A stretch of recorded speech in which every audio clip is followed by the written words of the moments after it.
Hello, this is old Mr. Kent of MrKent.com, and things always look much brighter after the sunrise. Before the sunrise, it's kind of gray and dark, and that there should be some kind of philosophical relationship there, I think. But anyway, prior to the sunrise is what it looks like here in Arizona, and I don't make very many sunrise videos because the video does not show what the person taking the video actually got to see. But I'm using this as a backdrop for a story that I'm going to tell about flying in the early morning, taking off and flying in the early morning. So we'll look at this as we go along, and I will tell the story, and pretty soon the sun will come up and it'll get a little bit brighter. So stick around. Well, first of all, my brother and I both have our pilot's license, and we had our planes, don't have them anymore. And I always got together with my brother, we tried to anyway, on Father's Day after my dad passed away. And so this is a story of one of those times when we got together, or we tried to get together. I'll put it that way. My plane was a Cessna 170, all polished aluminum. In fact, in the story I'm going to tell, which may take 2 videos, I'm not sure. In the story I'm going to tell, the plane was so shiny that I could shave myself in the morning by looking at my reflection in the side of the plane.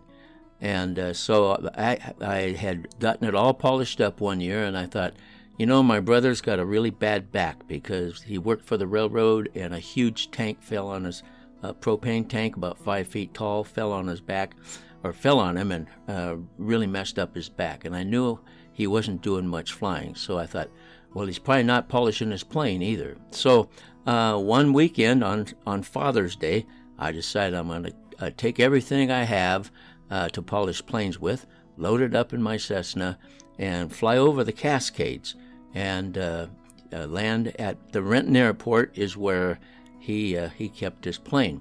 Now the Cascades divide the state of Washington.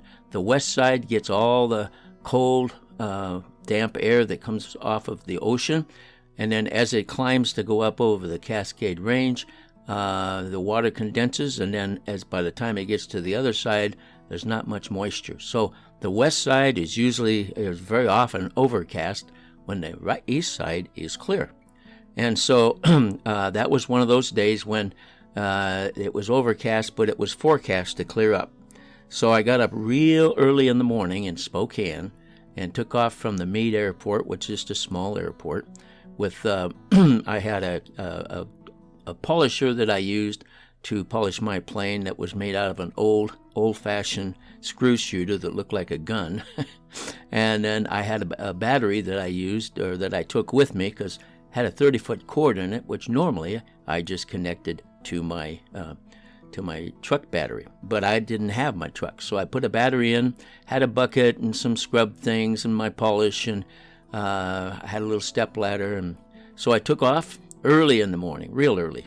In fact, oftentimes there on that side of the state, the water is moist enough that in that particular day, as I taxied, the tips of my prop created contrails, so it was like I was going through a spiral.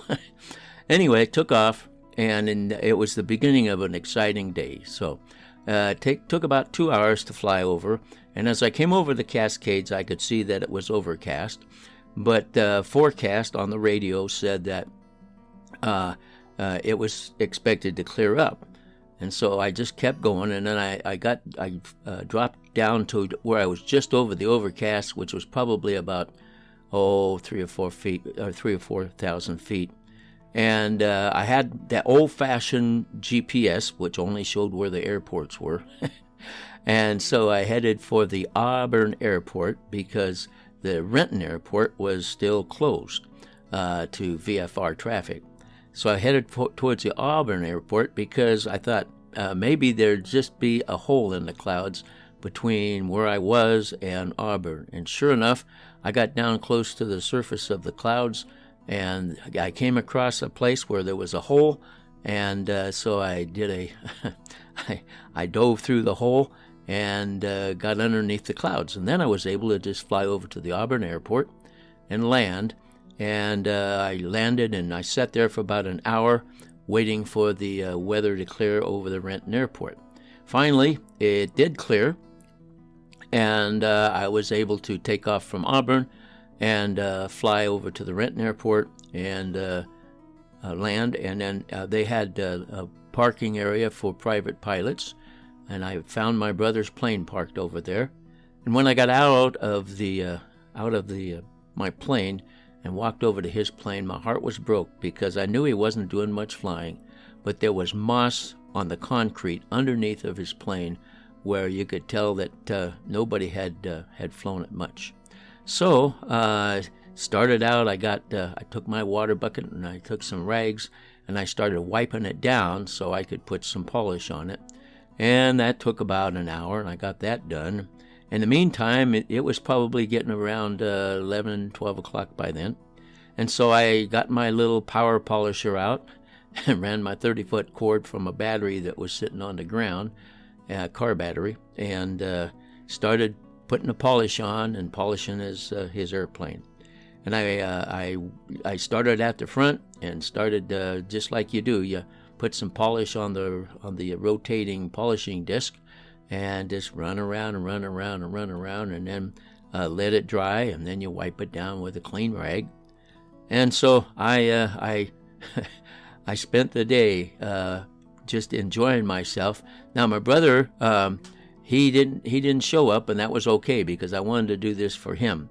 So I just spent the day alone, and when it got to be when I got a little hungry, I went over to the FBO, bought a candy bar or two, and bought a bottle of pop, and took a break, and then went back to polishing. And I polished and polished and polished, well, all day long. And he has a low wing. He had a low wing Cherokee 140, and so you could stand on the wing and reach over the top of the fuselage. And then I used my little ladder to get the thing done. And it was getting late, and I hadn't finished because I was getting back close to the tail. And I decided, well, I guess probably I can finish it tomorrow. So I packed everything up, and now this was Father's Day, and so I packed everything up. And I had been to the little Snohomish airport before, and it was really nice because it had grass landing strip, it had a paved landing strip, it had a big restaurant, and so I came in there, and there was all kinds of activities going on. I mean, it was like Father's Day weekend, and everybody was treating their dad to special things. And so I taxied. I had to go buy fuel, and the interesting thing is the restaurant had this open air deck out behind, between the field and the restaurant. So there was probably, well, it might have been a couple hundred people sitting there at the tables because it was there so you could watch the aircraft. And it just turned out it was that time of day is when I turned my plane to swivel around to go to the fuel station.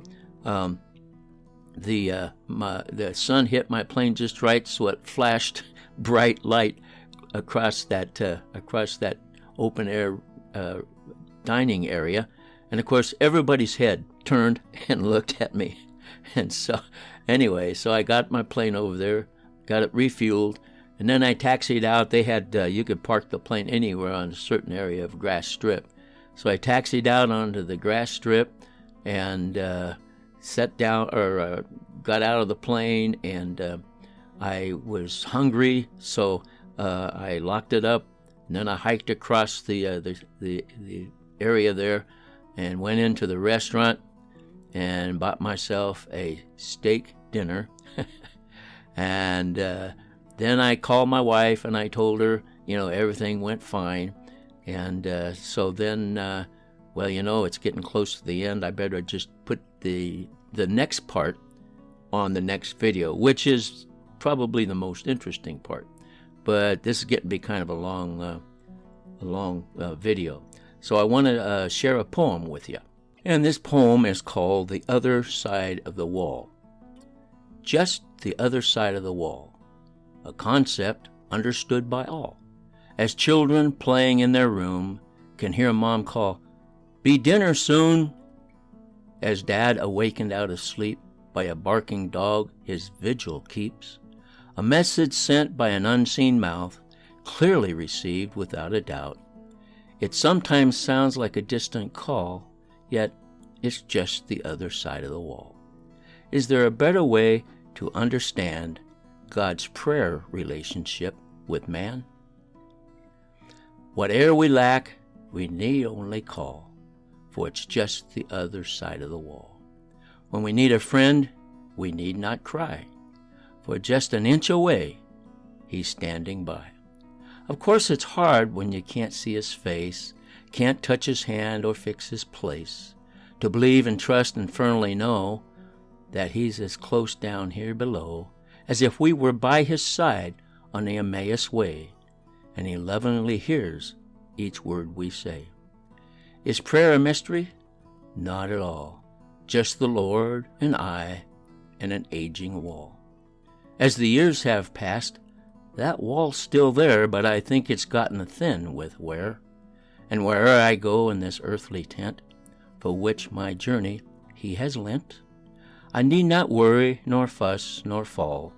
He'll help me from his side of the wall. And I need not dread that dying day, when he removes the wall and throws it away. Yes, that will be the best day of all, when I move to the other side of the wall. Thank you for watching my video, and God bless.